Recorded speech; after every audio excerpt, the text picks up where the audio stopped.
감사합니다.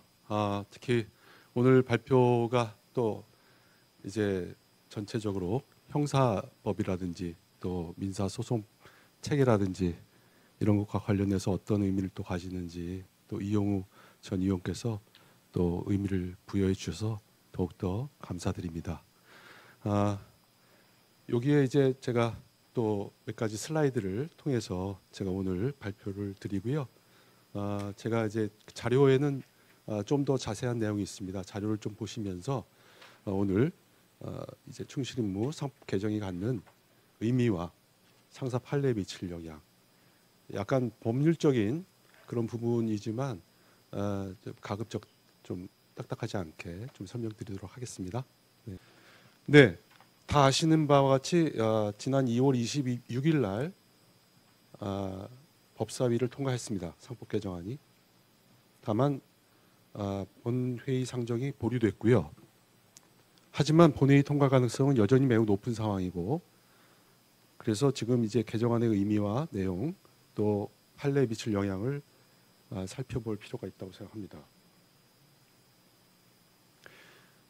충실임무 상법 개정의 내용은 이렇습니다. 뭐 아시다시피 지금 현행법은 이사는 법령과 정관의 규정에 따라 회사를 위하여 그 직무를 충실하게 수행해야 된다 이렇게 돼 있는데, 이거를 지금 이제 회사 및 주주를 위하여로 이렇게 바꾸고요.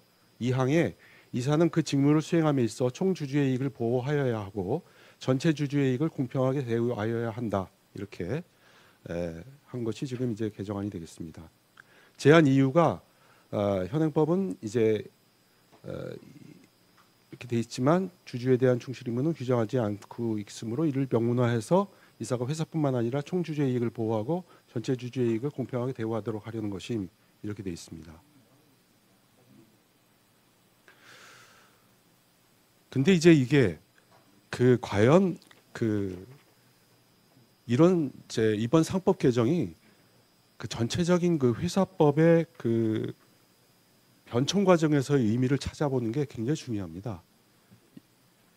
우리나라 상법은 1962년에 제정이 됐는데요.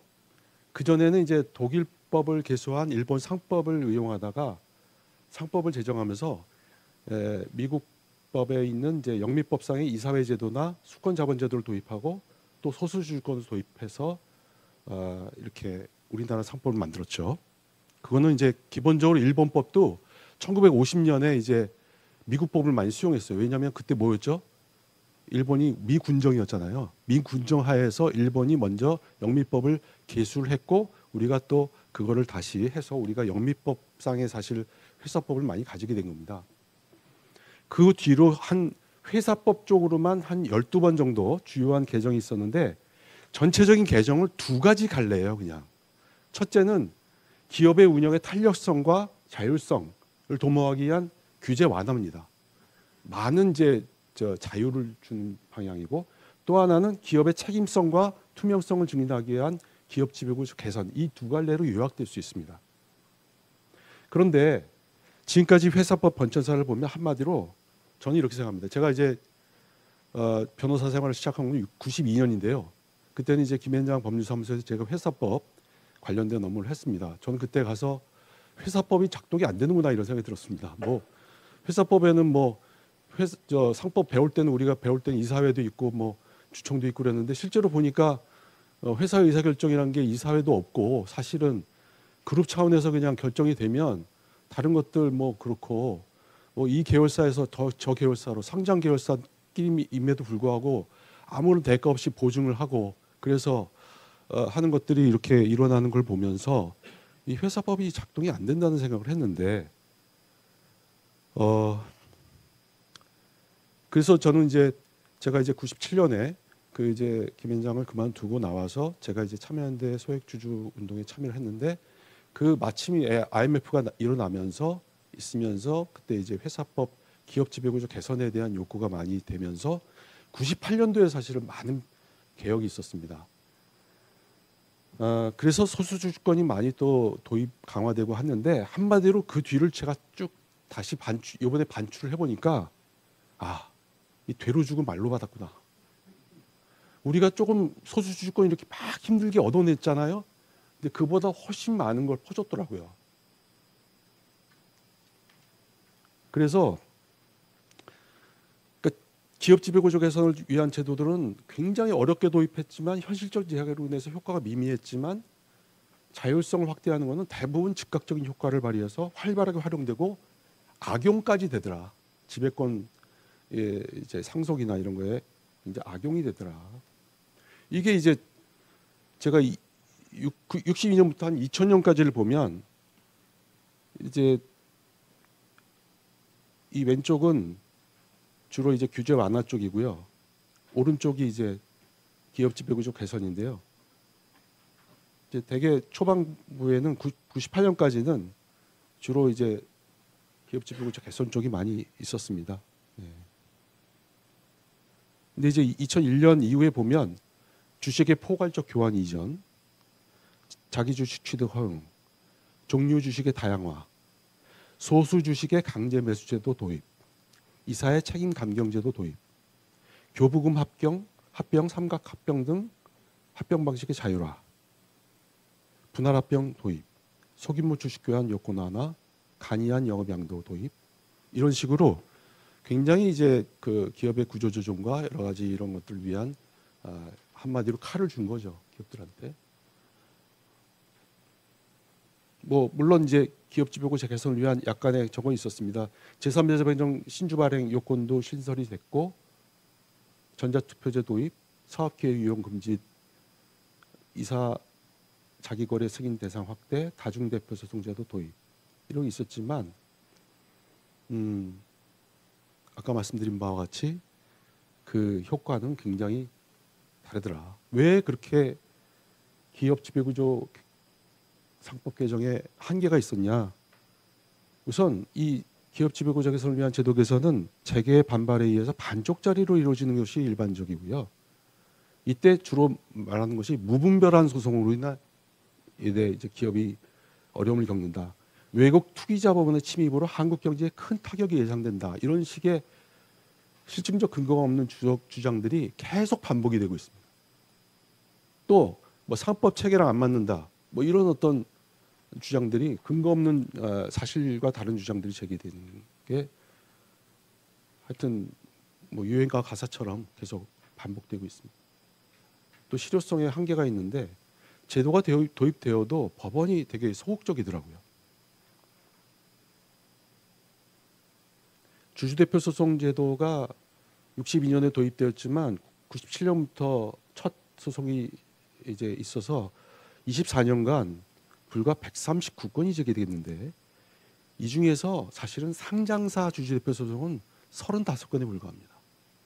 그러니까 대부분 다른 건 뭐냐면 비상장사의 그 1, 2대 주주 간의 분쟁이에요. 그러니까 진정한 의미의 소액 주주가 소수 주주가 지배주주를 감시하기 위한 주주대표 소송은 정말 이제 1년에 2건도 안 되는 것이고, 또 대부분 결과를 보면 서로 각하되거나 기각되거나 그래가지고 사실은 주주대표 소송이 뭐 주주 본인한테 별로 돌아오는 게 없지 않습니까? 이런데 이제 이게 지금 실효성에 한계가 있고, 또 다중대표 소송도 얼마나 그때 도입될 때 반대가 심했냐면 이거 막 회사 다들 망하고 뭐 저 경제가 엄청 타격을 받을 것처럼 그랬는데 사실 한 건도 제기가 안 됐습니다. 워낙 이게 지분율 요건이 높아가지고. 2005년 1월 1일부터 시행된 증권집단소송제도 20년간 불과 13건 제기돼서 연평균 한 건에도 못 미쳤습니다. 오늘 저희가 논의하고 있는 사실 이 충실의무 조항도 사실은 오늘 저는 이 상법 개정을 할 필요가 없는 거였어요, 사실은. 왜냐, 98년에 도입한 취지가 영비법상 충실의무를 법정한 거예요. 그래서 그걸 법정을 했기 때문에 그걸로 그냥 된 거였어요, 사실은. 근데 그게 학자들이 이거는 그냥 선관주의무를 그냥 확인한 거에 불과해 라는 식으로 해석을 하고, 법원도 상당히 거기에 동조하고, 그러다 보니까 이게 이제 별 의미를 갖지 못하게 된 것이 결국은 이번에 이 주주를 아예 명시를 하자, 이런 어떤 상법 개정으로 나가게 된 것이다, 이렇게 말씀드릴 수 있겠습니다. 그렇기 때문에 저는 이번 충실의무 3법 개정의 의미를 어떻게 보냐면요. 신인 의무로서의 충실 의무를 확인한 것이다 이렇게 봅니다. 충실 의무가 성관주의 의무의 일부가 아니야. 성관주의 의무는 그냥 이사의 그 위임 계약상의 당연한 그 성관주의 의무는 주의를 다해라. 충분한 주의를 기울여서 업무를 하라는 거잖아요. 충실 의무는 뭐냐면 이해상 충관계에 있을 때 자기의 이익 또는 자기를 뽑아주는 지배주주의 이익보다는 전체 주주의 이익을 갖다가 옹호해야 된다는 것이 충실 의무거든요. 그것을 분명히 하자는 겁니다. 다른 거다. 근데 그거는 이미 98년 상법 개정할 때 영미법상 충실 의무를 도입한다라고 딱 명시가 돼 있어요. 법 그 제정 취지에. 당연한 거를 지금 다시 확인하는 것이다. 그래서 이번 개정을 통해서 이것이 분명해진다라고 저는 생각합니다. 그다음에 충실 의무의 확장입니다. 이번 상법 개정을 어떻게 법적으로 해석할지에 대해서 두 가지 견해가 있다고 봅니다. 하나는 영미법에서는 어떻게 보냐면 주주가 이사의 충실 의무의 대상이 된다고 보고 있습니다. 근데 독일이나 일본 같은 데서는 이사는 거기는 충실 의무라는 말은 잘 안 쓰지만 이사는 이제 일본에서는 충실 의무 쓰죠. 이제 이사가 의무를 부담하는 것은 회사에 대해서 의무를 부담하는 거야. 하지만 이사가 부담하는 이 의무의 내용에는 주주의 이익을 보호할 의무가 포함되어 있어. 대상은 회사지만 그 내용에 주주이익 보호가 포함되어 있어라고 해석하는 것이 대륙법계의 태도입니다. 그렇기 때문에 많은 사람들이 지금 왜 주주를 회사랑 계약을 했는데 왜 주주를 대상으로 의무를 부담해야 하지만 영미법은 이제 그렇게 보고 있고요. 그다음에 뭐 독일법은 그럼에도 불구하고 이거를 이사에 대한 주주 이익 보호를 얘기하고 있습니다. 그래서 어떤 해석에 의하건 이번 상법 개정안은 이사의 충실 의무가 회사뿐 아니라 주주에까지 확장되는 개념임을 명확히 한 것이라고 볼 수 있습니다. 세 번째, 저는 이제 보편적인 회사법 체계와의 조화를 제가 말씀드리고 싶습니다. 이번 상법 개정안은 회사와 주주 간의 위임 계약 관계나 회사의 주주에 대한 성관주의 의무를 인정하는 것은 아니다. 왜냐?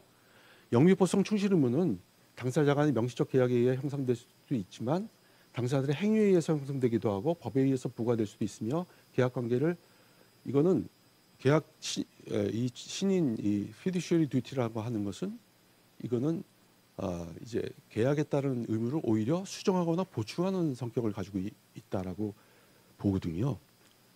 그렇기 때문에 이거는 계약상 의무가 아니라는 것이죠. 물론 계약을 근거로 fiduciary duty가 발생하기도 하지만 fiduciary 자체가 계약으로 한정되는 건 아닙니다. 그렇기 때문에 계속 그 일부 이제 상법 학자들 중에서는 왜 위임 계약을 회사랑 했는데 주주에 대해서 이렇게 의무를 지냐 이렇게 하는데 그 신진 의무의 성격을 잘 몰라서 그런 것이다. 그리고 그거는 지금 상법 학자들 너무나 많이 글을 썼어요. 솔직히 제가 이번에 많이 봤거든요. 충실 의무 이런 거 관련해서 논문 많이 썼습니다. 상법을 하는 사람들은 다 한마디씩 했어요, 사실. 근데 다 그냥 입 다물고 있어요, 그냥. 근데 일부 좀 얼굴이 두꺼우신 분들이 이거를 아니다라고 이렇게 막 충실 의무를 그거는 막 그렇게 이렇게 하시는데 참 안타깝다.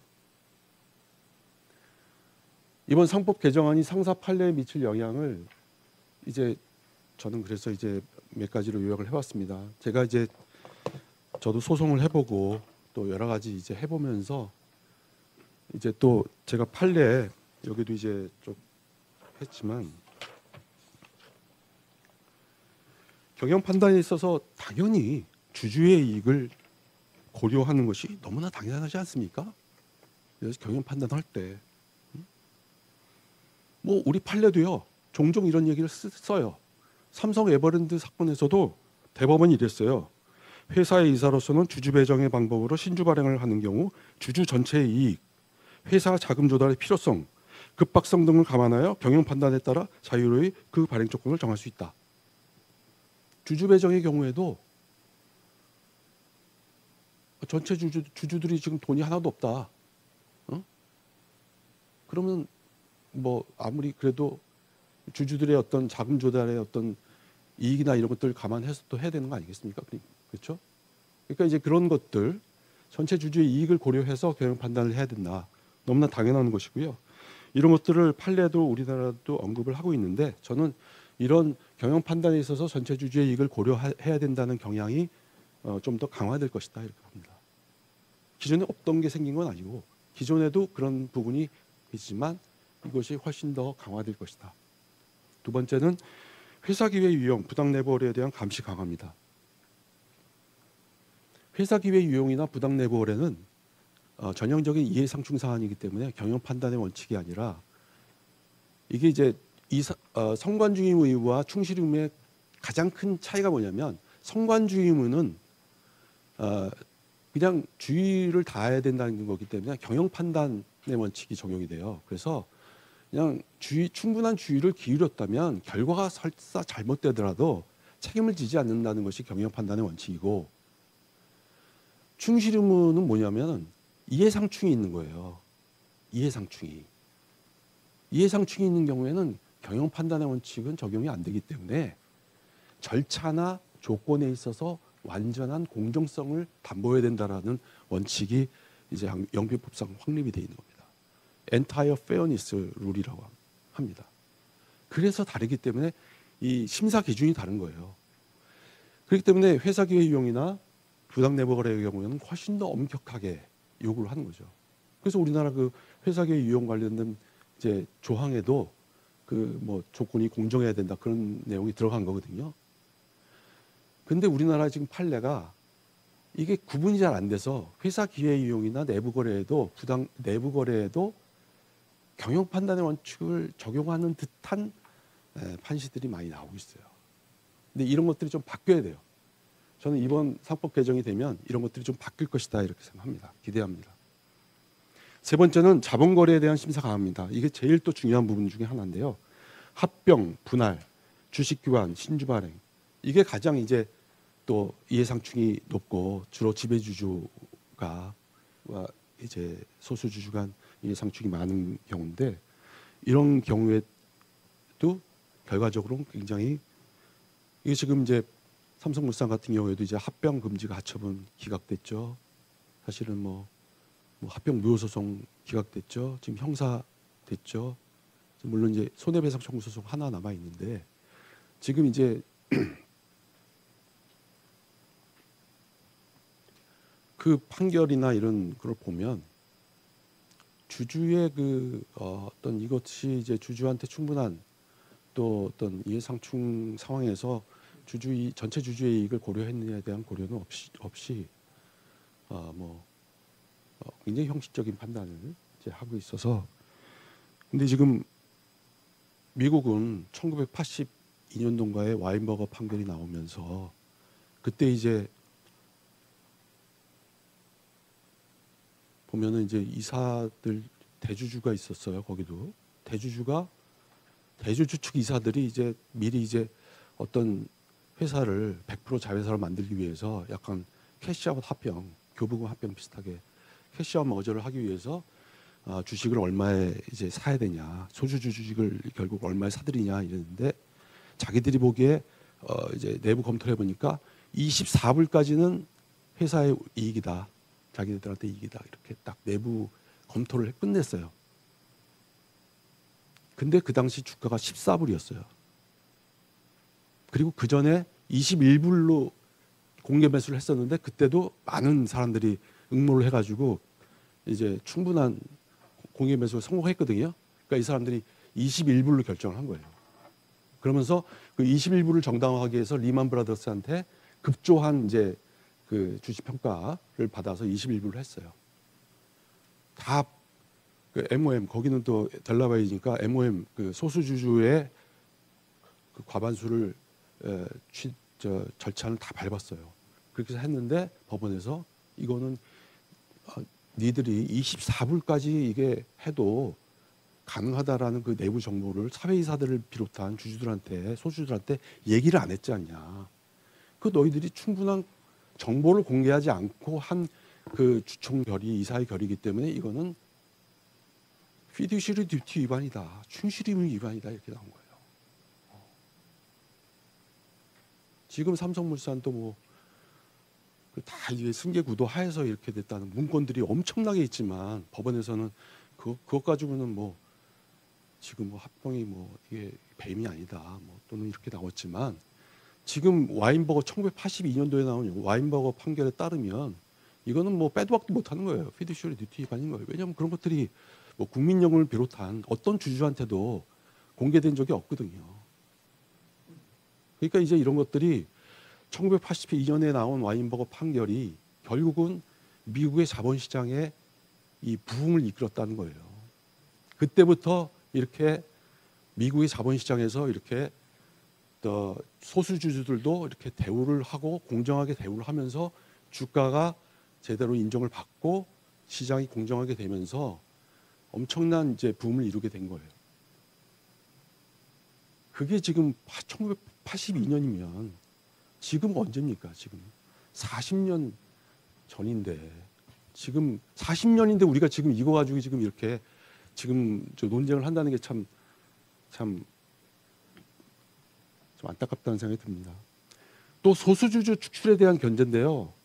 소수주식 강제 매수, 교부금 합병, 주식 교환에 따른 저거 저도 이제 몇 건 소송을 하면서 너무 진짜 피눈물 나더라고요, 진짜. 왜냐하면 자기 의사와 상관없이 이제 주식을 뺏기는데 이것도 완전히 경영 판단의 원칙처럼 법원이 판단하는 거예요. 회사가 그냥 그리고 이제 주가는 주로 상장 회사는 시가. 근데 그 시가는 제일 낮을 때. 근데 법원에서는 그게 주가 조작이라는 증거가 없지 않냐. 모든 것들이 이제 그렇게 돼도 이런 것들도 이제 달라질 거라고 봅니다. 주식 매수 청구권의 실질화도 마찬가지입니다. 지금도 법원이 회사의 재산상 가치와 기타 재반 사정을 고려해서 공정한 가격을 결정할 수 있도록 되어 있는데요. 우리나라 법원에서는 이것조차도 지금 그냥 회사가 결정한 것에 큰 하자가 있는지 여부를 판단을 해서 큰 하자가 없다면 법률에 정한 산식에 의한 것을 그대로 인정해주는. 근데 이제 저는 이제 이번에 이 법안이 통과되면 회사가 그래도 이 가치 평가를 해야 될 의무가 생기고 그 가치 평가 결과와 또 여러 가지 반대 주주의 그 불이익 등을 감안해서 결정할 그 법원이 결정할 그로서 실질화가 이루어질 것이라고 생각합니다. 또 경영권 분쟁 시 중립 의무 강화. 이것도 결국 레브론 판결이라고 1988년에 나온 레브론 판결인데 경영권 분쟁 상황에서 이사의 중립 의무가 이제 미국 충실 의무 판례에서 확립됐죠. 결국 대안을 탐색할 것. 그러니까 어떤 레브론 모드, 경영권 분쟁 상황으로 되면 레브론 모드로 이제 바뀌어서 그때부터는 대안을 탐색해야 되고 더 나은 가격으로 협상을 해야 되고 공정한 절차를 보장해야 된다. 특정 지금 현 경영인이든 아니면 그런 데를 우선해서 뭐 행동하는 건 안 되는 거예요 지금. 근데 우리나라는 뭐 지금 사실은 현 경영진이 경영권 방어를 위해서 진짜 말도 안 되는 행동들을 해도 아무런 지금 그게 없잖아요. 이런 중립 의무가 지금 강화될 것입니다. 배임죄 관련된 판단은 기존에 이제 재계에서 말하는 것은 이게 배임죄가 굉장히 확대될 거라고 얘기하는데 지금 배임죄는 사무처리자라는 개념을 도입을 해서 법인격이 별도이기 때문에 이제 이사는 회사의 사무처리자다 이렇게 보고 있기 때문에 저는 이사만이 회사의 사무처리자라는 기존 판례의 입장은 유지될 것으로 보입니다. 다만 종전과 마찬가지로 종전에도 배임죄가 판단에 있어서 전체 주주의 이익을 해하는지 여부를 고려하는 판례들이 있었습니다. 그래서 이런 것들은 여전히 회사 배임죄 성립에 영향을 줄 것이다 이렇게 봅니다.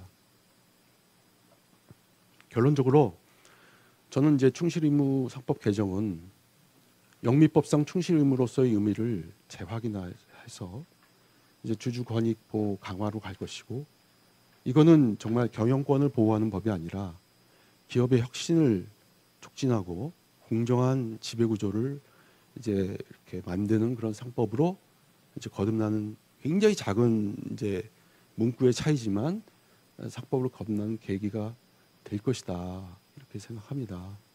다만 이것이 정말 이제 과거의 사례에도 보듯이 법원의 적극적인 해석과 적용 또 이제 또 우리 변호사들이 또 많이 두드려야 돼요. 이제 이 사건들을 많이 법원에 가져가서 이제 문제를 삼고 이런 것들을 많이 해야지만 이것들이 이제 또 새로운 선례로 되면서 될 것이다 이렇게 생각합니다.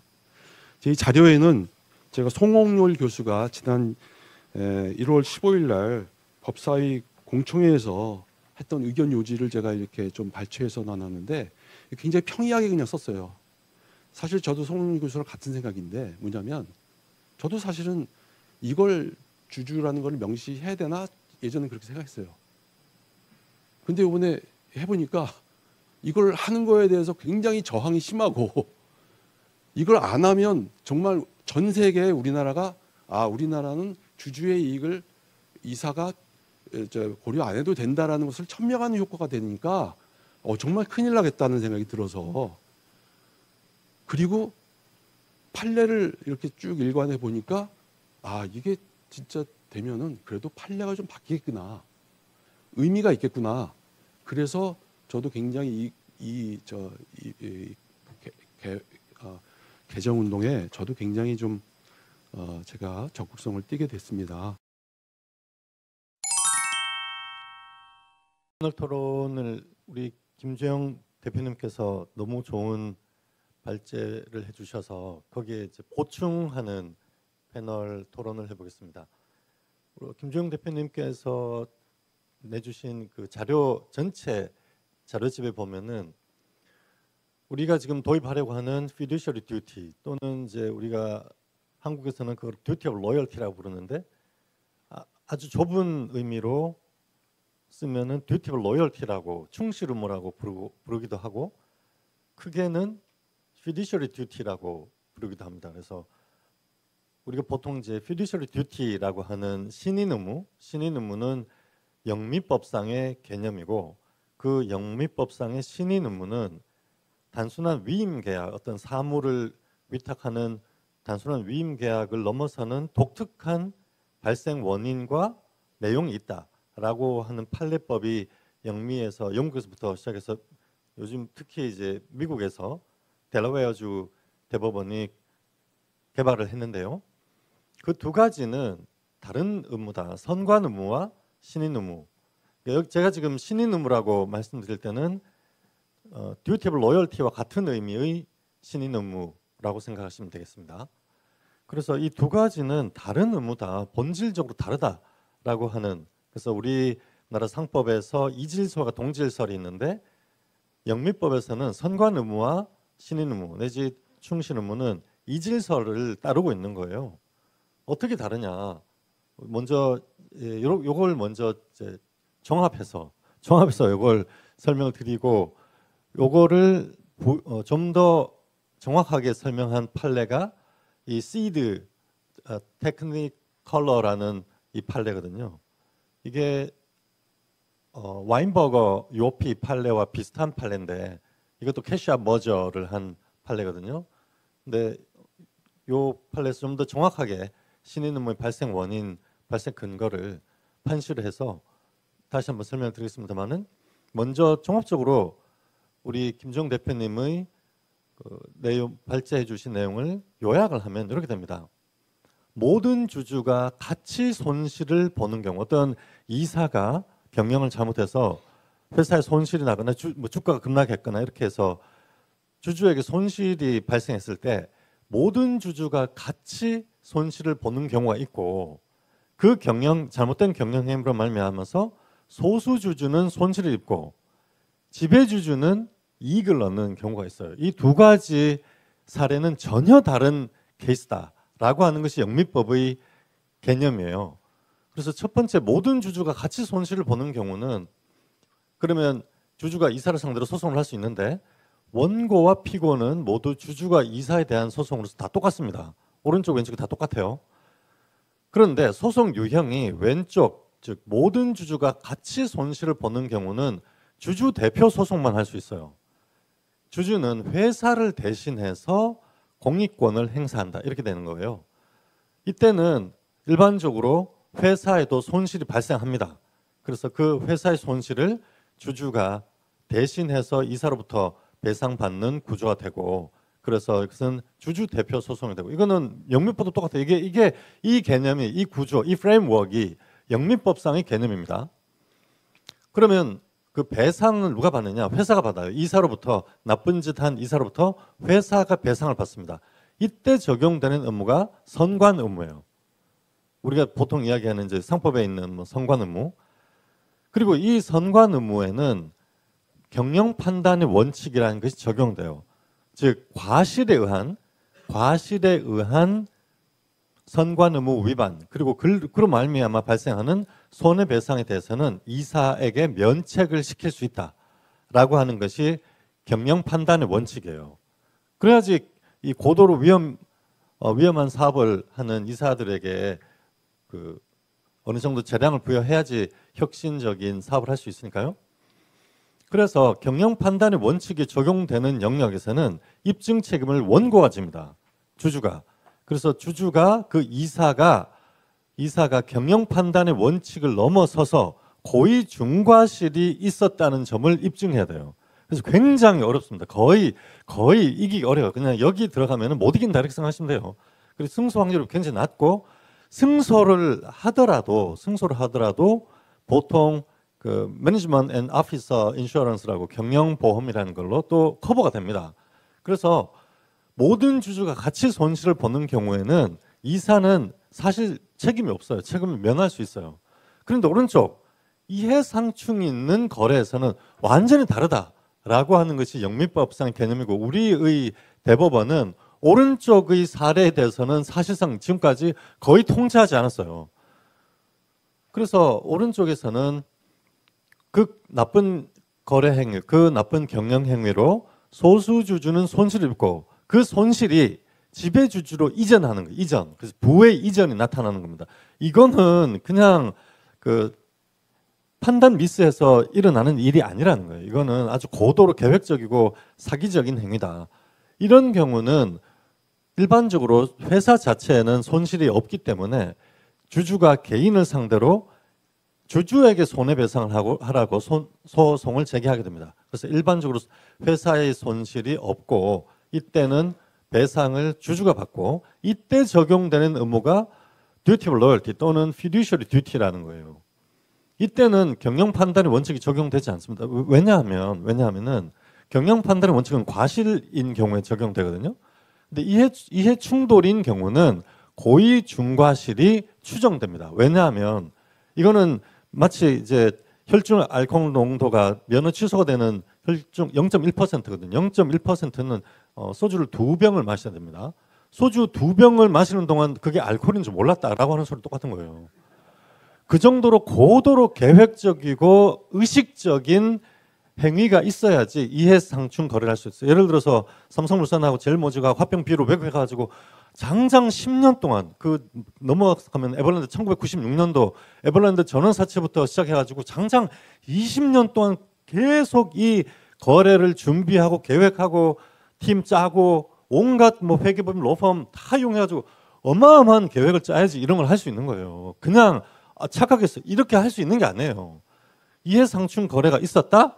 이거는 고도로 계획적이고 의식적인 행위가 있었다는 거예요. 그래서 고의 중과실이 추정됩니다. 그래서 경영 판단의 원칙이 적용되지 않아요. 그래서 이 공정성에 대해서 입증 책임이 피고에게 전환됩니다.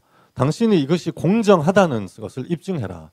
그래서 그 입증 못하면은 주주가 승소하죠. 그래서 이 경우 이해상충 있는 경우는 이사가 손모가지 날아간다. 진짜 잘못하면 손모가지 날아간다. 이렇게 되고, 이해상충 거래에 있는 경우는 M&O 보험이 적용되지 않습니다. 그래서 이 이해상충 거래에 의한 주주 개인 소송, 이건 개인 소송이에요. 주주 개인 소송이 활성화되면은 이런 이해상충 거래가 싹 씨가 말라서 아예 없어질 겁니다. 그러면 이 신인 의무가 어떻게 발생하느냐?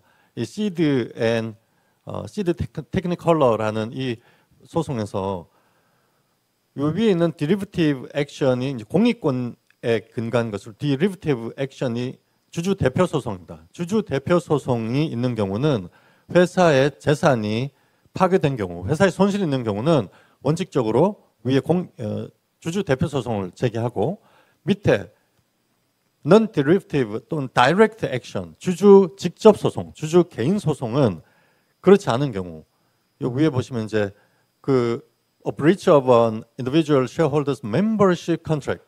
그래서 그 주주가 가지고 있는 개인적 사원권, 개인 재산권, 사원권을 침해한 경우는 이런 경우는 주주 대표 소송이 아니라 주주 직접 소송을 제기할 수 있다. 요거 이제 자의권, 재산권의 뜻이에요. 재산권. 그래서 위에는 주주 공익권이고 밑에는 재산권인데 그거를 다시 한번 설명드리겠습니다. 요 구조를 보셔야 되는 것이고, 그래서 그러면 지금까지 이해상충 거래 뭐 합병 비율 왜곡한다든지 이런 것들을 우리나라는 법원이 통제를 제대로 했느냐? 제대로 통제하지 않았다는 거예요. 여러 가지 이유 때문에. 그래서 이해상충 거래에서 충실 의무가 이미 도입되어 있음에도 불구하고 주주를 거기에 다시 추가를 해야 됐다. 이거는 명확하게 입법적으로 정리를 해야겠다는 이제 상황이 된 거죠.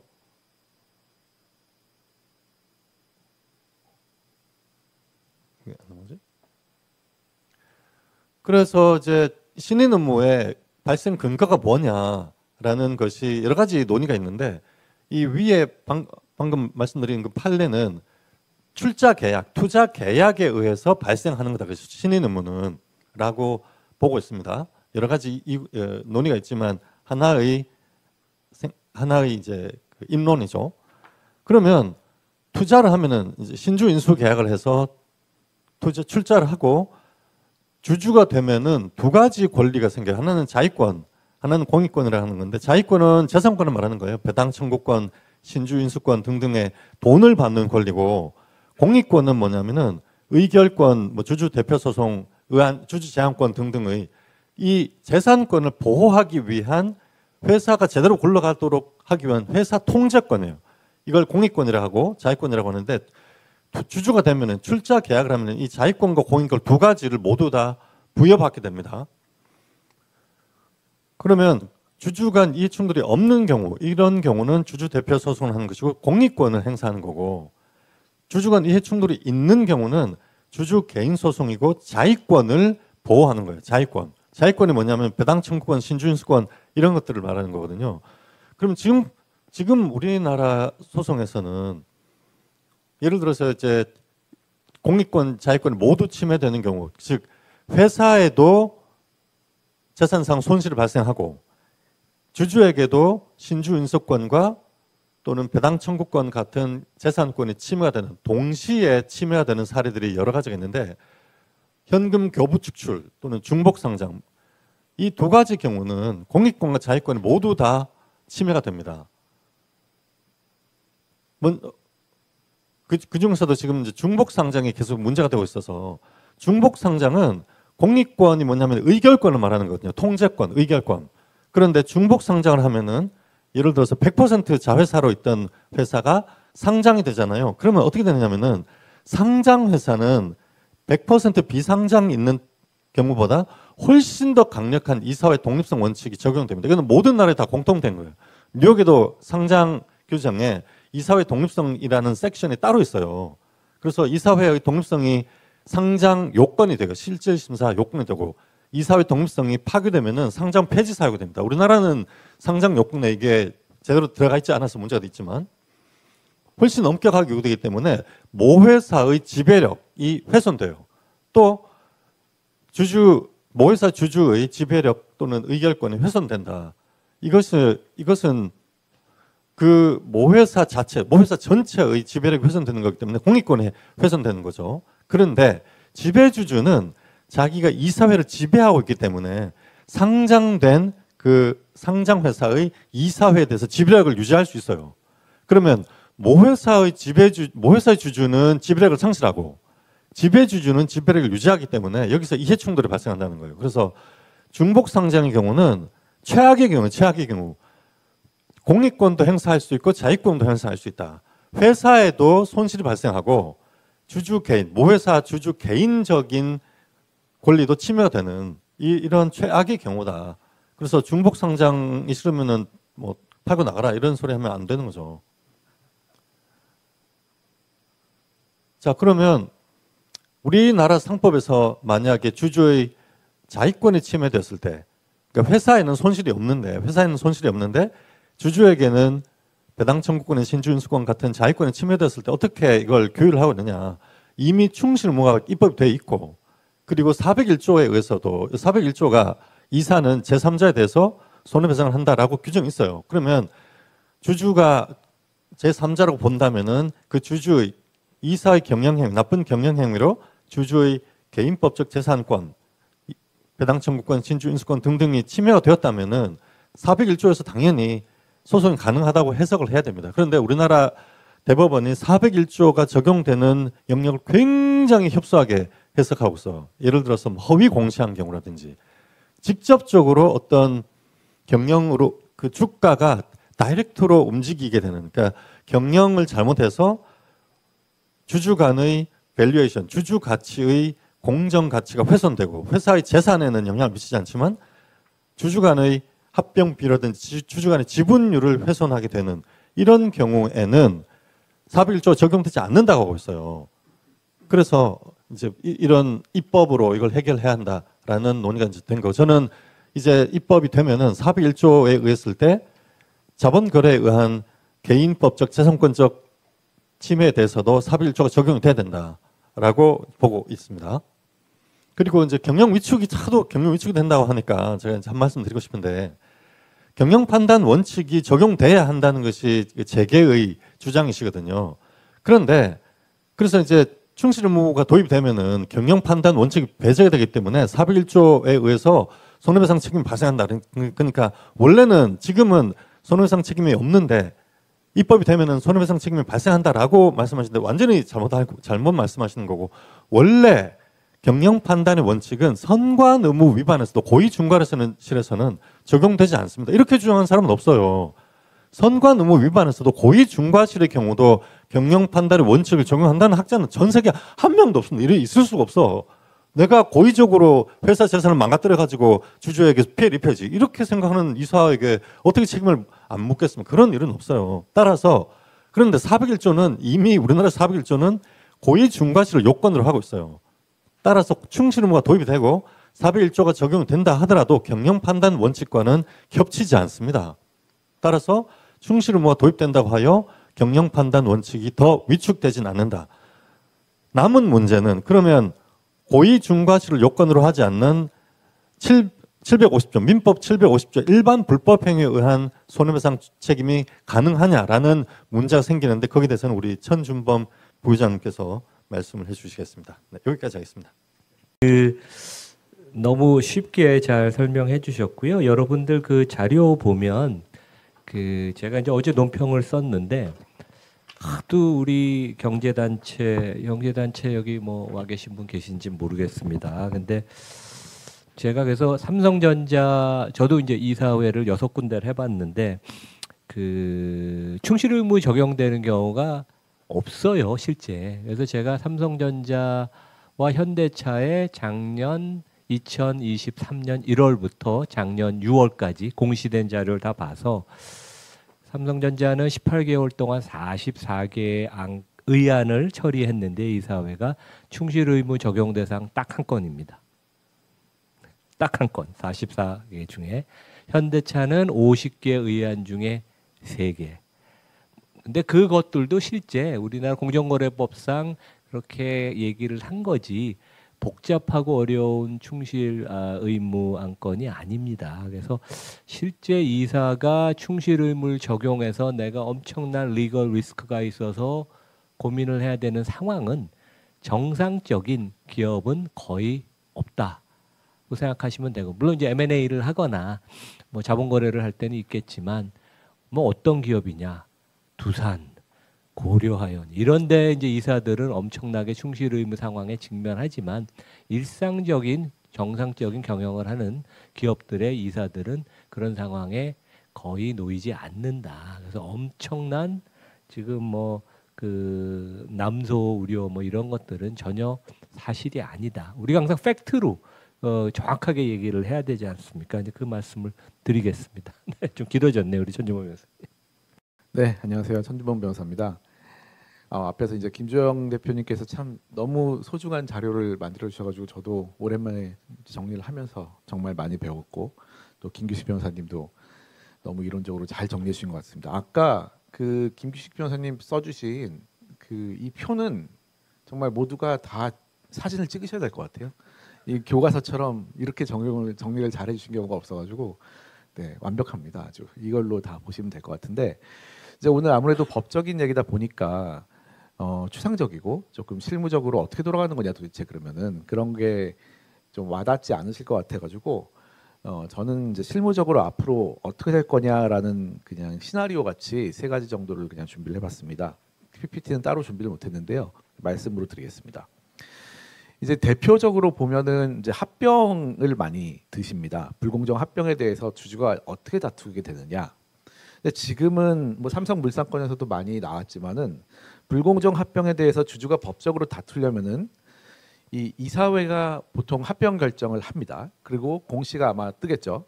그 공시가 떴을 때 사전적으로 뭐를 법원에서 할 수 있는 방법이 없습니다. 삼성물산건에서도 고등법원까지 나왔지만은 가처분으로 다툴 수가 없어요. 그래서 이제 공시되면 이제 막 금감원에 민원 넣죠. 민원 넣고 언론에 제보하고 이런 식으로 계속 벌어집니다. 일이. 그리고 이제 그냥 금감원에서 조금 하다가 이제 주총이 열리죠. 주총이 열릴 때도 이 계열회사 간 합병인데도 불구하고 지배주주 지분들도 다 의결권을 반영을 합니다. 그러다 보니까 특별결의 3분의 2 이상으로 찬성을 받아야 되는 건임에도 불구하고 일반적으로 상장회사에서 주주총회 출석률이 한 70에서 80%밖에 안 되기 때문에 일반 주주들은 대다수가 반대하는 것도 통과가 쉽습니다. 왜냐하면 100% 중에서 30에서 40%가 지배주주가 이미 갖고 있기 때문에 나머지 한 60% 정도가 출석을 다 하지 않아요. 또 그러니까 그 중에 출석한 일반 주주가 대부분 다 반대하더라도 통과가 됩니다. 그리고 사후적 손해배상도 이제 김주영 대표님 발표에서 나왔지만은 이게 주식매수 청구권 행사를 할 수밖에 없는데 굉장히 낮은 시가에 의해서 현금 청산을 당할 수밖에 없는 상황이 됩니다. 그리고 손해배상 청구도 사실상 아까 김규식 변호사님 말씀에 나왔듯이 어렵습니다. 이게 사전에 할 방법이 전혀 없고 사후적으로도 거의 조금밖에 돈을 못 가져가는 상황입니다. 그런데 상법이 개정되면은 이렇게 소모적이고 굉장히 저는 이게 사후적으로 분쟁이 소모적이라고 생각되거든요. 소모적인 사후적인 분쟁이 아니고 이사회 결정이 딱 있으면 주주총회 전에 가처분으로 여기에서 법원이 결정할 수 있는 근거가 마련된 겁니다. 어떻게 되냐면 이 상법의 주주 그 위법행위 유지 청구권이라는 게 있습니다. 그게 뭐냐면 402조에 있는 그 이사가 결정한 거에 대해서 이거는 위법하다. 그렇기 때문에 좀 유지라는 게 또 어려운 말인데 중지시켜달라는 얘기예요. 잠깐만 좀 중지시켜달라라는 권한이 주주한테 있습니다. 그런데 여기서 회사의 이익만을 규정하고 있어요. 그러다 보니까 지금까지는 이게 계속 기각이 됐던 거예요. 가처분에서. 그런데 주주 충실 의무가 나오고 주주 이익 보호 의무가 이사의 임무 중에 하나로 포함이 되면은 이제 이 가처분에서도 주주의 이익을 고려할 의사의 의무가 있구나 해가지고 법원이 이사회 결의에 대해 가지고 판단을 할 수 있는 근거가 마련이 됩니다. 그래서 뒤에 그렇게 합병이라는 거는 두 회사가 합쳐진 거기 때문에 그 뒤에 그걸 되돌리기는 굉장히 어렵거든요. 그러니까 합쳐지기 전에 다툴 수 있는 근거가 생긴다. 그래서 굉장히 간명하게 사전적인 판단이 가능하고 사회적 비용이 대폭 감소할 수 있다. 물론 이제 상법 402조에 약간 개정은 더 필요하긴 합니다. 하지만 일단 이 상법 개정, 주주 충실 의무를 명시하는 것 자체가 굉장히 그 가처분의 피보전 권리라는 것을 인정할 수 있는 근거가 된다는 점에서 굉장히 큰 의미가 있을 겁니다. 그리고 이제 이 주주 충실 의무 이행을 위해서는 미국에서는 사실 이제 김정 대표 말씀대로 이제 인타이어 페어니스 엄격하게 공정성을 이사가 증명을 해야 되긴 하는데 그걸 조금 완화시켜 준 건 있어요. 이사들 중에서 지배주주가 관계인 사람 다 빠지고 주주들 중에서도 지배주주와 관계있는 사람들 다 빠진 상태에서 결정해주면은 공정성이 그래도 인정되는 경우가 있습니다. 그런 경우가 우리나라 실무에서도 반영이 되면 좋을 것 같고요. 그다음에 이거는 뭐 저희가 논평을 통해서도 말씀드린 부분인데 이제 배임죄하고 남소 부분 다시 한번 좀 더 쉽게 말씀드릴게요. 배임죄는 주주 충실 의무 위반으로 추가적으로 성립이 되는 게 없습니다. 성립될 수가 없어요. 그 김정 대표님 너무 잘 말씀드렸지만은 위임 관계가 있어야지만 성립할 수 있는 게 배임죄입니다. 그리고 사무 처리자여야 돼요. 그래서 조금만 부연을 하면은 이게 제가 작년에 이제 재계 쪽 대변하시는 많은 교수님들하고 토론을 하면서 실제로 얘기를 한 겁니다. 교수님 이렇게 위임 관계가 없고 사무 처리자도 아닌데 왜 충실 의무 때문에 배임죄가 더 생긴다고 하시는 겁니까? 이렇게 말씀을 여쭤보면은 사실상 말씀을 못 하시다가 이런 말씀을 하셨어요. 민법에 사무관리라는 게 있습니다. 계약도 없고 법률에도 없는데 누군가가 제3자의 일을 대신해주고 있는 거예요. 이런 관계를 사무관리라고 하거든요. 굉장히 예외적으로. 그렇게 사무관리 관계가 성립을 하기 때문에 배임죄가 될 수 있는 거 아니냐라고 말씀을 하시는 거예요. 이게 사실상 여기 계신 분들 이제 알고 가시면 좋은데 거의 유일한 법적인 근거입니다. 배임죄가 성립한다는. 근데 이게 대법원 판례상 안 돼요.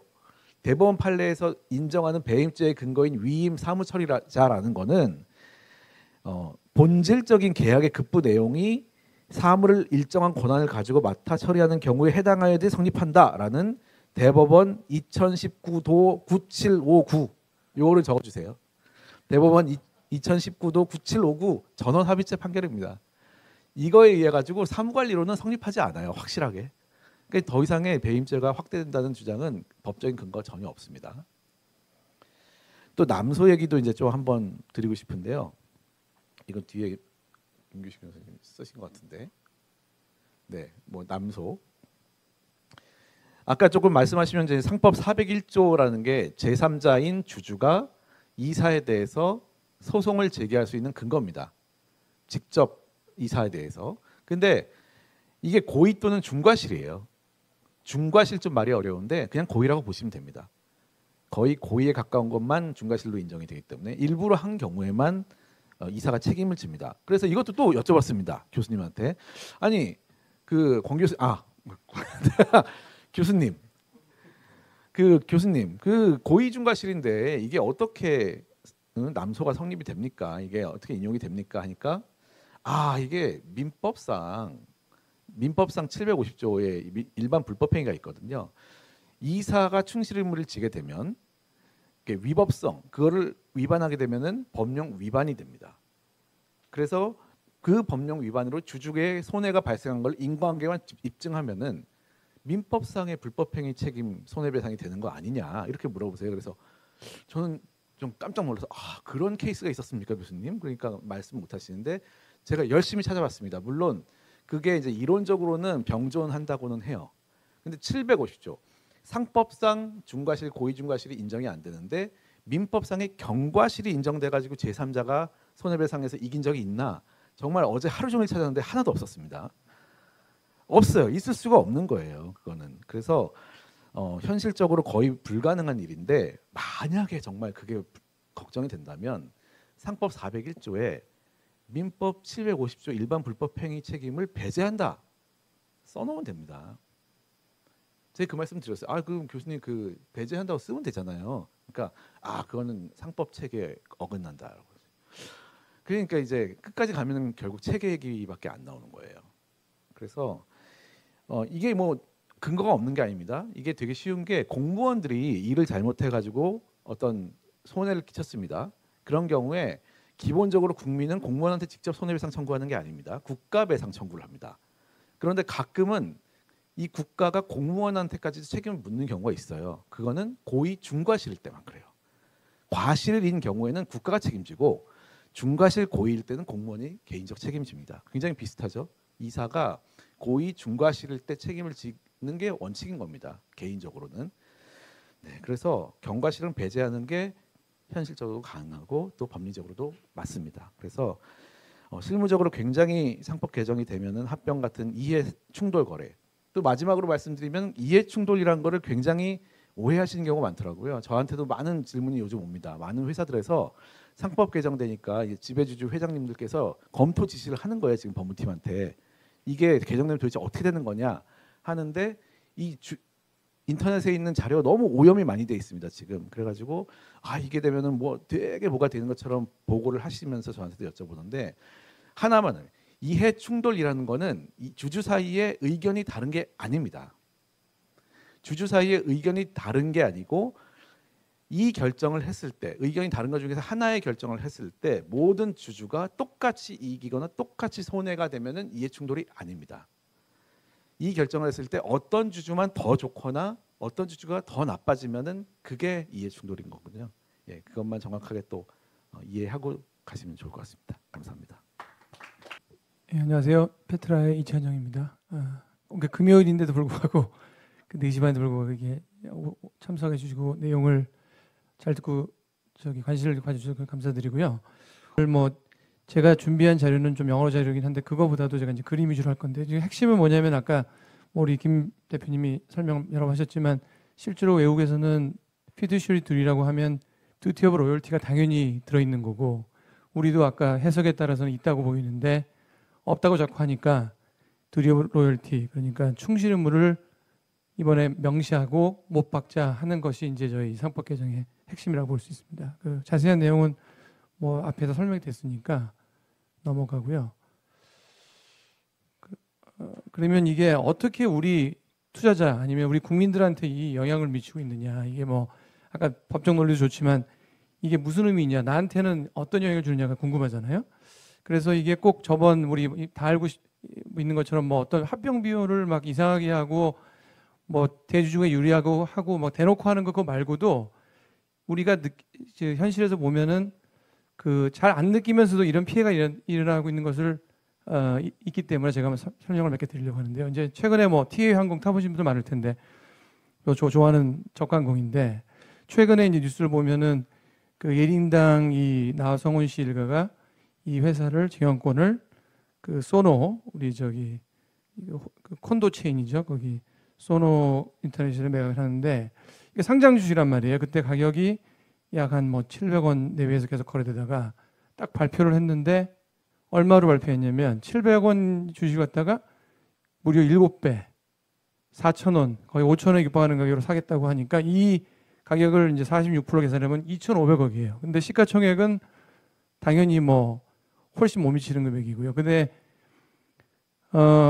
그럼에도 불구하고 이제 여기 투자하신 분들은 이 TA가 좋다고 해서 투자한 거고 이런 상황이 벌어지면 이제 뭐 미국 같은 경우는 특히 이제 M&A가 일어나거나 할 때 이런 그걸 예측하거나 아니면 누군가 이 가치를 알아주기 때문에 이 주식을 투자하는 경우가 있는데 우리나라 같은 경우에는 이렇게 딱 자기 것만 딱 팔고 근데 거기 이제 아까 듀티 오브 로열티 분이 들어있는 건데 거기 있는 이사회 분이나 이런 분들이 그 주주에 대한 그 듀티 오브 로열티가 있다고 하면 요것만 딱 팔면은 나씨 일가에만 혜택을 주고 나머지 소액 주주 보시면 이거는 420억밖에 안 되는 거예요. 똑같은 54%에도 불구하고. 그러니까 46%는 2,500억, 나머지 소액 주주는 420, 더 많은데도 54%인데 불구하고.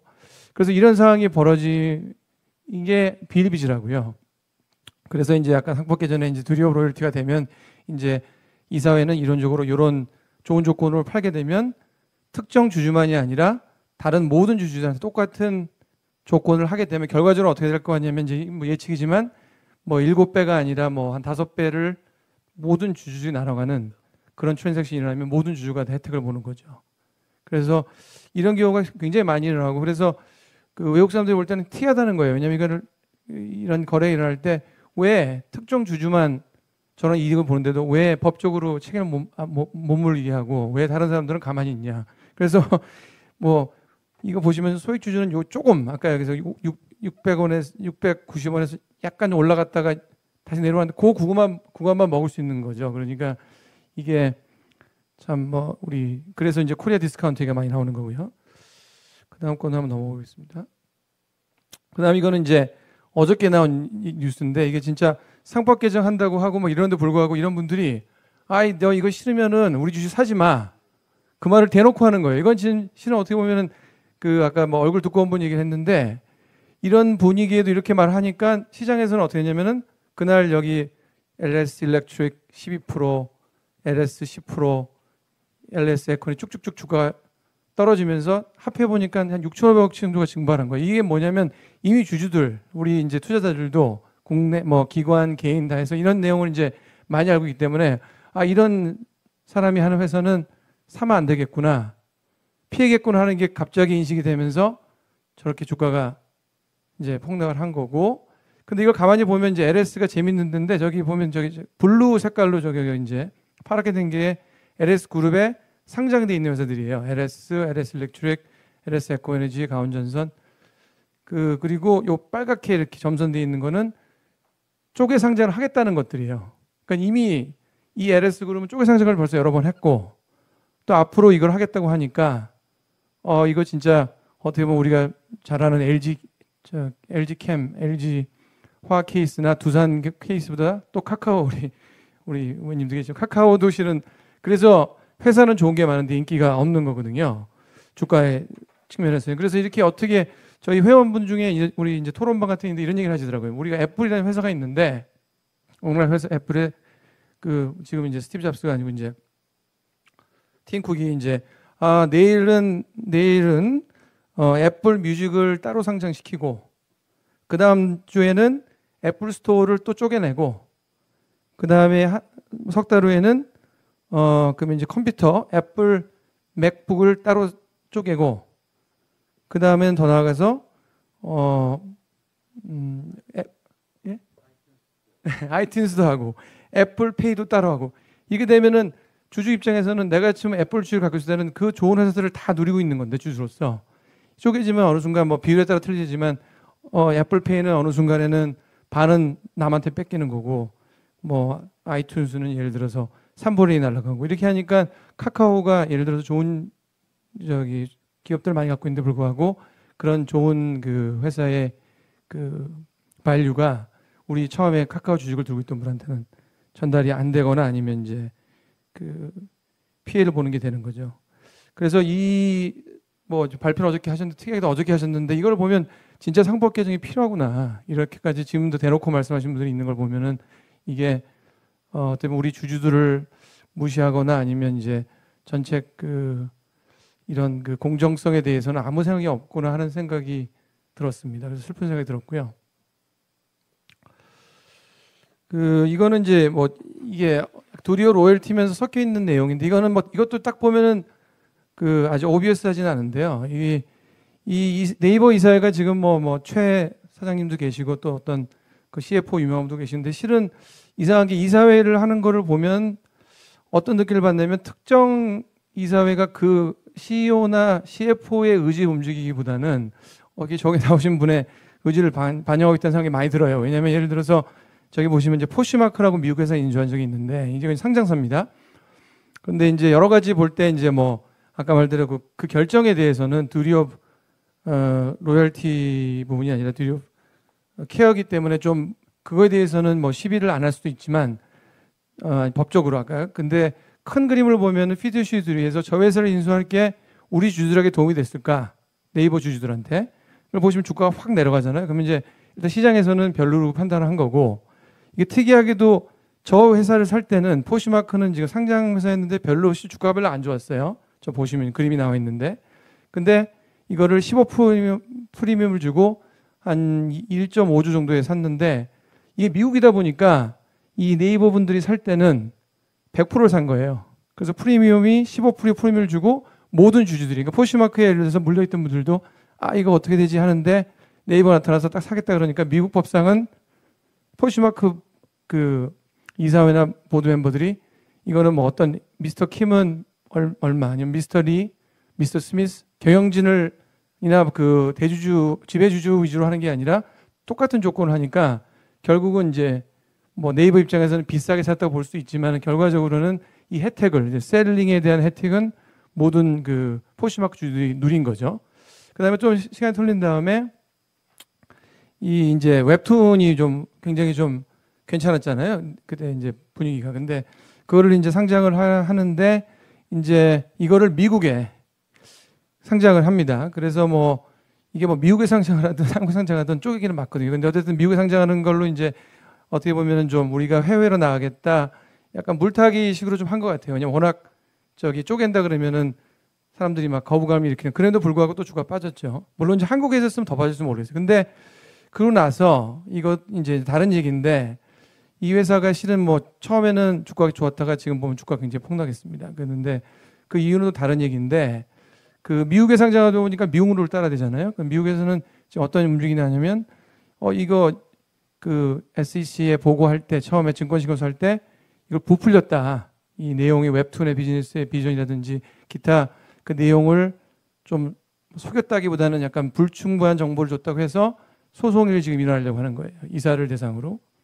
그게 미국의 현실이죠. 그러니까 이때 이걸 어떤 의미냐면은 이 주주들을 무시하거나 아니면 다른 사람 여기에 투자하는 투자들을 보호하는 장치가 완전히 돼 있는 거고 이번 케이스 같은 경우는 이제 어떻게 될지 모르지만은 네이버 같은 경우는 좀 고생을 하거나 이제 아주 이 두 미국 회사의 미국 회사 상장, 미국 회사로 미국 회사 인수, 미국에 상장하면서 이런 이제 그 미국의 보호 장치가 얼마나 좀 의미 있는가를 아마 깨닫게 되는 기회가 될 것 같습니다. 그럼에도 불구하고 어쨌든 지금 이 포인트 핵심은 이 이사분들이 누구를 위해서 일을 해야 되냐.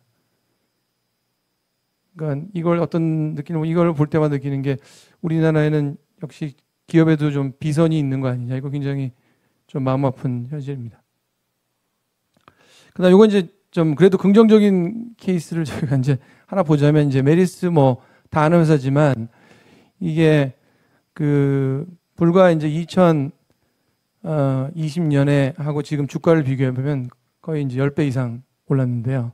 뭐 신문에도 많이 나오지만 여기 경영진은 굉장히 지배주주는 경영은 전문가한테 맡기고 또 이렇게 회사도 물론 그런 식으로 프로페셔널하게 매니지하고 있지만 필요할 때마다 다른 주주들을 위해 기타 주주를 위해서 자사주 사서 사고 들고 있는 거 아닙니다. 또 사고 계속 이런 식으로 주주 가치를 극대화하는 거를 보여주니 물론 회사의 그 계산적으로 주장 가치도 올라가지만 시장에서 평가를 높게 받기 때문에 같은 기간에 저희가 더 잘 아는 뭐 KB도 실은 반리업 때문에 주가가 좋았잖아요. 그래도 불구하고 같은 기간 5년 동안 68%. 신한 뭐 저도 신한에 실은 저희 메인 뱅크인데 9%. 한국투자 금융지주. 그래서 이거를 보여주는 게 뭐냐면 결국은 회사가 제대로 그러니까 올바로 그 다른 그러니까 모든 주주를 위해서 경영을 하고 또 올바른 결정을 내리고 그 다음에 이런 회사가 이런 식으로 운영된다면 이게 여기 투자한 국민연금, 개인 투자자인 뭐 우리 국민들, 그 다음에 기관 투자자들도 돈을 벌고 이 부의 창출이 되는 거거든요. 그래서 이런 회사가 많이 나와야지 우리나라가 부자가 되고 경기도 살고 뭐 지금 뭐 금리를 내린다고 그 컨섬션이 살아나는 게 아니라 부를 창출해야 되는데 지금 저희가 볼 때는 우리나라가 뭐 이 좋은 회사가 많음에도 불구하고 아까 그 두리업 로열티가 잘 지켜지지 않기 때문에 굉장히 또 심하게 말하면 약탈적 행위들이 많이 지배주의에서 일어나기 때문에 항상 저평가 받고 있고 이렇게 메리스 같은 회사가 굉장히 드물게 있는 거죠. 그래서 지금 저희가 기대하는 거는 두리업 로열티가 인정되고 상법 규정되면 저는 아까 대놓고 하는 그런 행위라든지 아니면 조금 더 그 이사들이 행동을 하거나 할 때 그 주주들을 위한 충실한 의무를 지켜지면 전반적으로 주가도 제대로 인정을 받고 또 우리나라가 부자가 될 수 있는 기회가 될 거라고 생각합니다. 예, 이상입니다.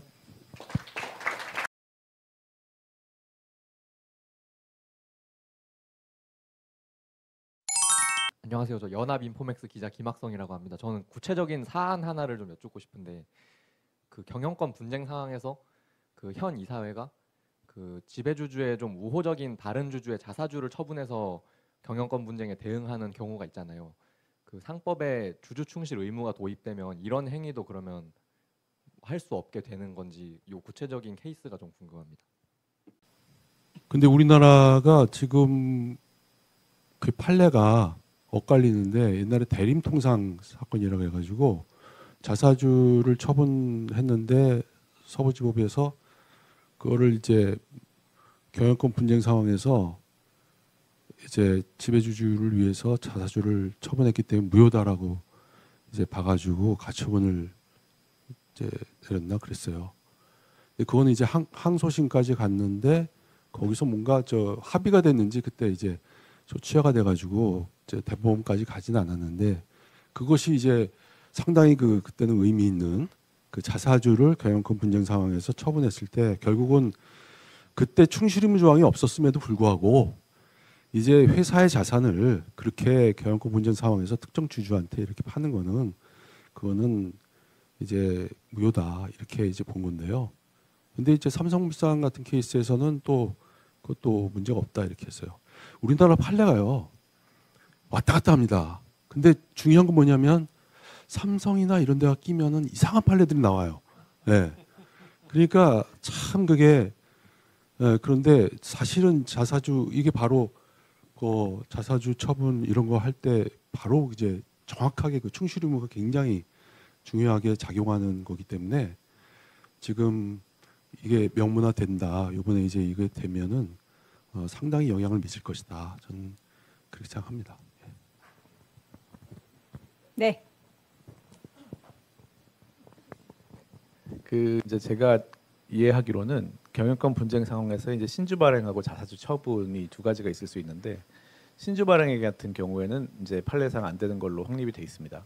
근데 자사주 처분인 경우에는 이렇게 판례가 엇갈리고 오히려 좀 되는 것처럼 지금 되는 이유 중에 하나가 이게 자사주 처분이라는 거는 마치 이거를 민사상 거래로 보는 거거든요.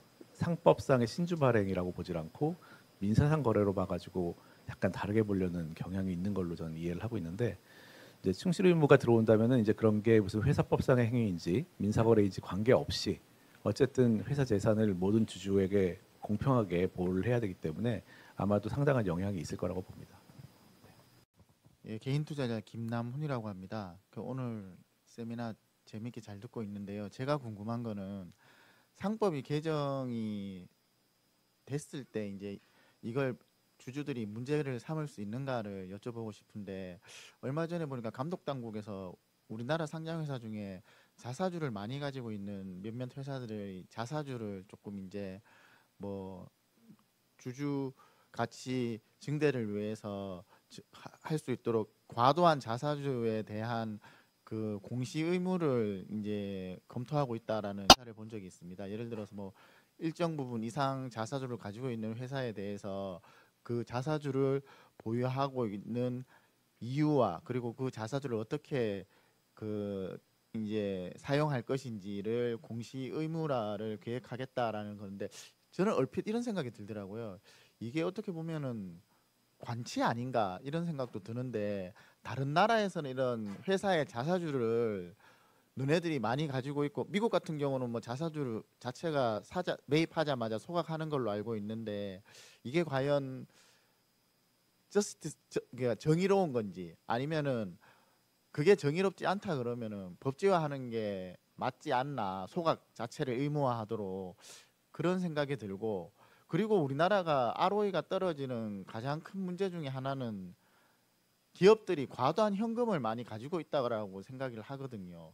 그렇다면 그 과도한 현금이 업종마다 기업마다 그 수준차는 다르겠지만 그러나 누가 봐도 과도한 현금을 가지고 있는 거에 대해서 감독 당국이 너네들이 현금을 일정 부분 이상 많이 가지고 있는 거에 대해서 왜 가지고 있고 이 현금을 어떻게 사용할 것인지 공시를 한다든가 법제화할 수 있는 그런 게 나아갈 수는 없는 것인지 혹시나 다른 나라에는 그런 사례가 없는지 좀 궁금합니다. 선진국 사례를 보면은 자사주 일단 이사회의 자사주에 대한 권한이 글로벌리 크게 두 가지 유형이 있습니다. 이사회가 마음대로 할 수 있는 나라가 있고 자사주는 원칙적으로 취득할 수 없다 또는 취득해도 바로 소각해야 된다. 이런 식으로 자사주 처분에 대해서 강하게 규제하고 있는 나라가 있어요. 유럽이 주로 통제를 하고 있고 미국은 전혀 통제를 하지 않아요. 규정상으로는. 그래서 미국 같은 경우는 자사주의 매입이 유상 감자거든요. 그리고 자사주 처분은 유상 증자죠. 그 실질이. 그런데 미국은 유상증자 자체에 대해서 이사회의 전권을 위임하게 돼 있어요. 주주총회가 통제를 전혀 하지 않아요.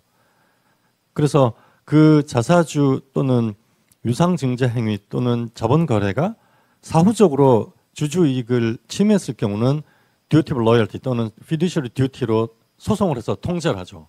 우리나라는 어떻게 돼 있느냐? 원래는 2011년도 이전에는 자사주는 취득할 수 없다 이렇게 되어 있고 2011년도에 이제 자사주를 취득할 수 있다. 아니지.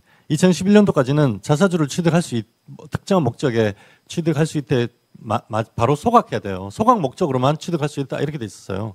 2011년도에 그 소각하지 않아도 된다. 이렇게 소각 목적으로만 취득할 수 있다 이렇게 안 돼 있고 그냥 자사주를 취득할 수 있도록 재량을 부여해서 그게 미국식으로 따라간 거죠. 그러면 미국의 경우는 우리가 이제 미국식을 따라가고 있으니까 자사주를 취득하면 어떻게 되느냐? 소각을 해야 되지 않느냐? 왜 갖고 있느냐? 미국은 어떻게 하느냐? 소각하는 순간 주주 환원이 돼요. 소각을 하면은 재무상태표에서 대변에서는 자본이 차감되고 차변에서는 현금이 차감이 되기 때문에 회사에 있는 현금이 주주에게로 넘어간 겁니다. 매입하는 순간 회사에서 현금이 나갔기 때문에 주주 환원이 된 거예요. 회계적으로도. 우리나라도 공시를 그렇게 하고 있습니다. IFRS 회계 기준은 매입하는 순간 대변에서는 자본이 차감되고 차변에서는 현금이 차감되고 주주 환원으로 간주하는 거예요. 주주 환원이 된 걸로 공시를 합니다. 그런데 왜 미국에서도 마찬가지고 그래서 미국은 매입을 하면 주주 환원이 된 걸로 간주해서 리밸런싱을 하고 얘가 소각을 했는지 안 했는지는 관심도 없어요. 물론 대부분 소각하지만 소각 안 하는 경우도 있어요. 그렇지만 소각했는지 안 했는지 펀드 매니저들은 관심도 없어요. 매입했는지만 봐요. 근데 우리나라는 왜 소각을 이렇게 신경 쓰느냐? 자사주를 경영권 방어 목적으로 마음대로 남용하고 있기 때문에요. 근데 그게 이제 충실 의무 위반이기 때문에 미국에서는 그렇게 못하는 거거든요. 충실 의무가 입법이 되든지 판례로 인정이 되든지 그러면 자사주를 경영권 방어 목적으로 그게 이해 충돌이 있는 거거든요. 자신의 지배력을 유지하기 위해서 회사 돈, 주주 돈을 남용하는 것이기 때문에 그게 바로 이해 충돌이 있는 거래고 주주 충실 의무 위반이 되는 거예요. 그래서 충실 의무가 입법이 되면 또는 인정이 되면은 자사주를 경영권 방어 목적으로 남용할 수 없게 될 것이고 그러면은 매입 즉시 주주 환원으로 인정하는 그런 실무 관행이 미국처럼 그렇게 정책이 될 것이다 이렇게 보고 있습니다. 네, 안녕하세요. 저는 이코노믹 데일리 김인규 기자라고 하고요. 오늘 내용 정말 잘 들었습니다. 저는 상법 개정을 반대하는 재계 측에서 주로 주장하는 부분이 소송 남발인 것 같다고 생각을 하는데요. 특히 최근 경영적으로나 법적으로나 전문 지식을 가지고 있는 행동주의 펀드들이 많이 활동을 하게 되면서 단순한 경영 판단을 넘어서 행동주의 펀드로 인해서 이제 경영권이 위협받을 수 있다는 주장들을 많이 하시더라고요. 그래서 이런 부분들을 어떻게 보시는지 좀 더 설명 듣고 싶고요. 그리고 배임제 폐지에 대해서도 아까 언급을 잠깐 해주셨는데 왜 배임제 폐지가 필요하다고 보시는지 그 맥락 보충 설명도 좀 부탁드리겠습니다. 네, 우선 그 행동주의 펀드가 경영권을 위협한다라는 거는 팩트가 좀 틀린 것 같습니다. 왜냐하면 행동주의 펀드라는 보통 행동은 1% 이제 한 자릿수 내외의 작은 지분을 취득한 상태에서 어떤 요구를 하는 거잖아요. 그것도 뭐 이제 주주 환원이나 그런 쪽으로 많이 하고 그래서 경영 권이라는 말이 좀 이상하게는 지배권을 취득하려면 최소한 뭐 20-30% 이상의 지분을 취득해야 되지 않겠습니까? 그런데 소위 이제 액티비스트 펀드가 그렇게 행동하는 경우는 사실상 저는 없는 걸로 알고 있고요. 그래서 경영권을 위협한다 또는 이사 한 명을 넣어도 이사가 보통 5명, 7명입니다. 그래서 한 명이 의결권, 이사회의 의결에 영향을 줄 수 있는 경우는 사실상 없어요. 견제이지. 그래서 그 팩트 자체가 좀 많이 잘못된 주장인 것 같고요. 이제 배임제 폐지라고 한 건 아니었고요. 아까 제가 말씀드린 부분은 이 충실의 의무가 도입된다고 해서 더 그거 자체로 인해서 배임죄가 추가로 성립하는 경우는 없다는 말씀입니다. 네, 그래서 왜냐하면은 충실 의무가 도입되는 것이 다시 한번 설명드리면은 배임죄라는 거는 위임 관계가 있어야 됩니다. 그래서 주주와 이사 사이에 위임 관계가 되어가지고 이사가 주주의 일을 하는 사람이 직접적인 관계가 있어야지만은 이제 주주에게 피해를 줬을 때 이 이사가 배임죄로 처벌이 되는 거거든요. 근데 지금 나와 있는 주주 충실 의무의 조항이나 그 이론은 주주와 직접적인 관계가 형성되지 않습니다. 그래서 이론적으로 배임죄가 추가적으로 성립할 수가 없어요. 그런데 이제 아까 말씀드린 거는 그 유일하게 사무관리라는 민법에 계약 관계나 법령이 없이도 뭔가 관계가 있을 수 있는 그런 관계 있거든요. 일을 대신 처리해 준 관계가 있는데 그것 때문에 배임죄가 성립할 수 있지 않느냐라는 이제 교수님의 그런 예외적인 주장이 있으셔서 저는 그것도 판례에 의해서 그렇게 성립할 수 없다라고 말씀드린 겁니다. 하나 말씀드리면 저는 경영권 자체의 말을 되게 안 좋아하는 게 이게 권이란 게 이게 무슨 권리 같잖아요. 근데 그래서 우리 아버지가 회사를 창업하셔가지고 내가 거기를 다니고 있고 지배해 주시면 그게 경영권이란 걸 어떻게 제가 물려받는다는 컨셉 자체가 원래 회사란 거는 주주들이 선택해서 좋은 이사를 뽑아서 이사회에서 좋은 사장을 뽑고 회사를 극대화하는 거잖아요. 그 얘기 뭐냐면 경영권을 뭐 굳이 그 표현을 쓴다고 하면 경영을 잘하면 경영권 위협받을 일이 없는 거거든요. 그러니까 경영권을 많이 나온다는 전제는 뭔가 이 사람을 쫓아낸다는 얘기인데 쫓아내거나 바꾸겠다는 얘기인데 그러면 이렇게 이익이 잘 나고 메리트를 하고 있는 회사면 누가 뭐 와서 지분이 많다 하더라도 이걸 위협하겠습니까? 그래서 그 말 자체는 제가 볼 때는 어떻게 보면 이 논리 포인트를 그렇게 만들어서 꼭 뭐 우리가 생각하는 무슨 자유의 권리처럼 내가 지배해 주시면 경영권을 갖고 태어나거나 물려받는 거를 지극히 당연히 여기는 그런 발상이 시작되기 때문에 그 말 자체가 저는 별로 맞지 않다고 생각합니다.